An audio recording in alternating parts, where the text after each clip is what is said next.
বিসমিল্লাহির রহমানির রহিম। সূরা লোকমান। আয়াত সংখ্যা 34টি, সূরা সংখ্যা 31, পারা 21। আলিফ লাম মিম। এগুলো প্রজ্ঞাময় কিতাবের আয়াত, হেদায়েত ও রহমত সৎকর্মপরায়ণদের জন্য, যারা সালাত কায়েম করে, যাকাত দেয় এবং আখিরাত সম্পর্কে দৃঢ় বিশ্বাস রাখে। এসব লোকই তাদের পারওয়ারদিগারের তরফ থেকে আগত হেদায়েতের উপর প্রতিষ্ঠিত এবং এরাই সফলকাম। এক শ্রেণীর লোক আছে যারা মানুষকে আল্লাহর পথ থেকে গোমরাহ করার উদ্দেশ্যে অবান্তর কথাবার্তা সংগ্রহ করে অন্ধভাবে এবং উহাকে নিয়ে ঠাট্টা বিদ্রূপ করে। এদের জন্য রয়েছে অবমাননাকর শাস্তি। যখন ওদের সামনে আমার আয়াতসমূহ পাঠ করা হয় তখন ওরা দম্ভের সাথে এমনভাবে মুখ ফিরিয়ে নেয় যেন ওরা তা শুনতেই পায়নি, অথবা যেন ওদের দোকান বধির। সুতরাং ওদেরকে কষ্টদায়ক আযাবের সংবাদ দাও। যারা ঈমান আনে আর সৎ কাজ করে তাদের জন্য রয়েছে নেয়ামত ভরা জান্নাত, সেখানে তারা চিরকাল থাকবে।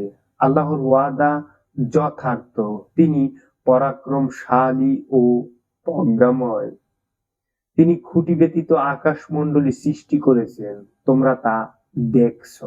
তিনি পৃথিবীতে স্থাপন করেছেন পর্বতমালা, যাতে পৃথিবী তোমাদেরকে নিয়ে ডলে না পড়ে, এবং এতে ছড়িয়ে দিয়েছেন সর্বপ্রকার জন্তু।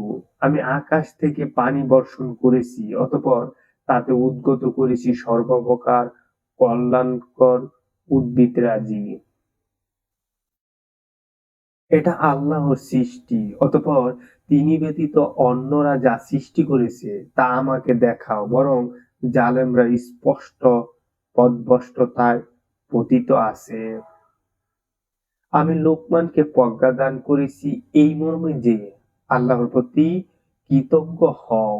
যে কৃতজ্ঞ হয় সে তো কেবল নিজ কল্যাণের জন্যই কৃতজ্ঞ হয়, আর যে অকৃতজ্ঞ হয় আল্লাহ অভাব মুক্ত প্রশংসিত। যখন লোকমান উপদেশ ছলে তার পুত্রকে বলল, হে বৎস, আল্লাহর সাথে শরীক করো না, নিশ্চয়ই আল্লাহর সাথে শরীক করা মহা অন্যায়। আর আমি মানুষকে তার পিতামাতার সাথে সদ্ব্যবহারের জোর নির্দেশ দিয়েছি। তার মাতা তাকে কষ্টের পর কষ্ট করে গর্ভে ধারণ করেছে, তার দুধ ছড়ানো 2 বছর হয়। নির্দেশ দিয়েছি যে আমার প্রতি ও তোমার পিতামাতার প্রতি কৃতজ্ঞ হও, অবশেষে আমার নিকটই ফিরে আসতে হবে। পিতামাতা যদি তোমাকে আমার সাথে এমন বিষয়কে শরীক স্থির করতে পীড়াপিড়ি করে যা জ্ঞান তোমার নেই, তবে তুমি তাদের কথা মানবে না এবং দুনিয়াতে তাদের সাথে সৎভাবে সহাবস্থান করবে।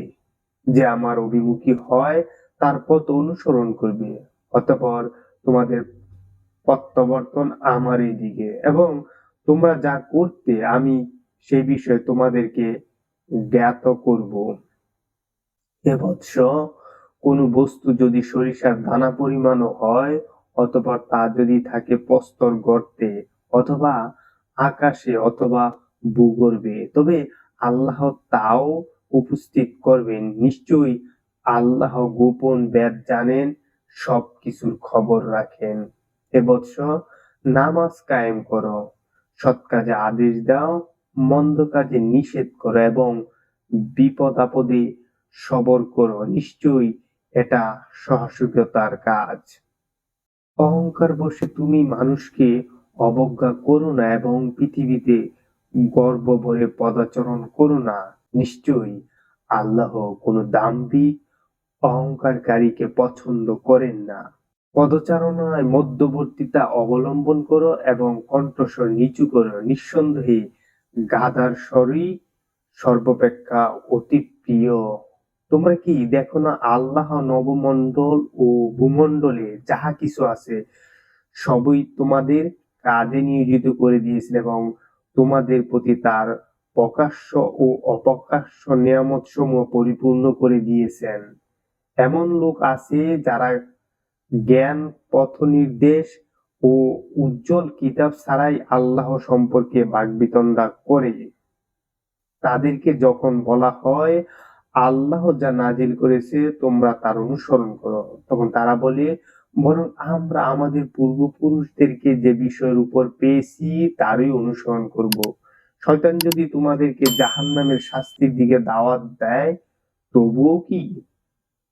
যে ব্যক্তি সৎকর্মপরায়ণ হয়ে স্বীয় মুখমণ্ডলকে আল্লাহ অভিমুখ করে সে এক মজবুত হাতল ধারণ করে সকল কর্মের পরিণাম আল্লাহর দিকে। যে ব্যক্তি কুপুরি করে তার কুপুরি যেন আপনাকে চিন্তিত না করে আমারই দিকে তাদের প্রত্যাবর্তন।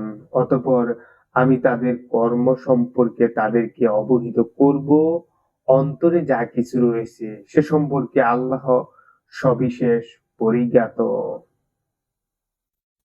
আমি তাদেরকে স্বল্পকালের জন্য ভোগবিলাসিতা করতে দেব, অতঃপর তাদের বাধ্য করব গুরুতর শাস্তি ভোগ করতে। আপনি যদি তাদেরকে জিজ্ঞেস করেন নবমণ্ডল ও ভূমণ্ডলে কে সৃষ্টি করেছে, তারা অবশ্যই বলবে আল্লাহ। বলুন সকল প্রশংসাই আল্লাহর, বরং তাদের অধিকাংশই জ্ঞান রাখে না। নবমণ্ডল ও ভূমণ্ডলে যাহা কিছু রয়েছে সবই আল্লাহর।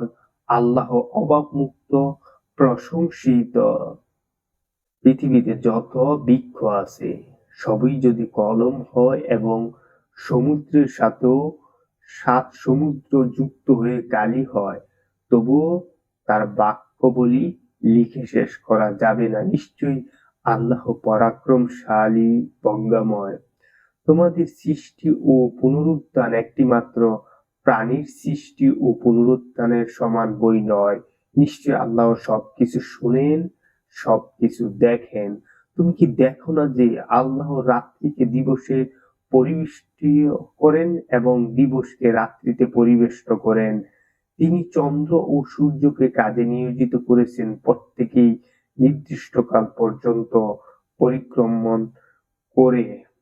তুমি কি আরো দেখো না যে তোমরা যা করো আল্লাহ তার খবর রাখেন? এটাই প্রমাণ যে আল্লাহই সত্য এবং আল্লাহ ব্যতীত তারা যাকে পূজা করে সব মিথ্যা। আল্লাহ সর্বোচ্চ মহান। তুমি কি দেখো না যে আল্লাহ অনুগ্রহে জাহাজ সমুদ্রে চলাচল করে যাতে তিনি তোমাদেরকে তার নির্দেশনাবলী প্রদর্শন করেন। তিনি এতে প্রত্যেক সহনশীল কৃতজ্ঞ ব্যক্তির জন্য নিদর্শন রয়েছে। যখন তাদেরকে মেঘমালা অদৃশ্য তরঙ্গ আচ্ছাদিত করে নেয় তখন তারা খাঁটি মনে আল্লাহকে ডাকতে থাকে। অতঃপর তিনি যখন তাদেরকে স্থলভাগের দিকে উদ্ধার করে আনেন তখন তাদের কেউ কেউ সরল পথে চলে, কেবল মিথ্যাচারী অকৃতজ্ঞ ব্যক্তি আমার নির্দেশনাবলী অস্বীকার করে। হে মানব জাতি, তোমরা তোমাদের পালনকর্তাকে ভয় করো এবং ভয় করে এমন এক দিবসকে যখন পিতা পুত্রের কোনো কাজে আসবে না এবং পুত্র তার পিতার কোনো উপকারে করতে পারবে না। নিঃসন্দেহে আল্লাহর ওয়াদা সত্য, অতএব পার্থিব জীবন যেন তোমাদেরকে ধোঁকা না দেয় এবং আল্লাহ সম্পর্কে প্রতারক শয়তানও যেন তোমাদেরকে প্রতারিত না করে। নিশ্চয়ই আল্লাহর কাছেই কিয়ামতের জ্ঞান রয়েছে। তিনি বৃষ্টি বর্ষণ করেন এবং গর্ভাশয়ে যা থাকে তিনি তা জানেন। কেউ জানে না আগামীকাল সে কি উপার্জন করবে এবং কেউ জানে না কোন দেশে সে মৃত্যুবরণ করবে। আল্লাহ সর্বজ্ঞ, সর্ববিষয়ে সম্যক জ্ঞাত।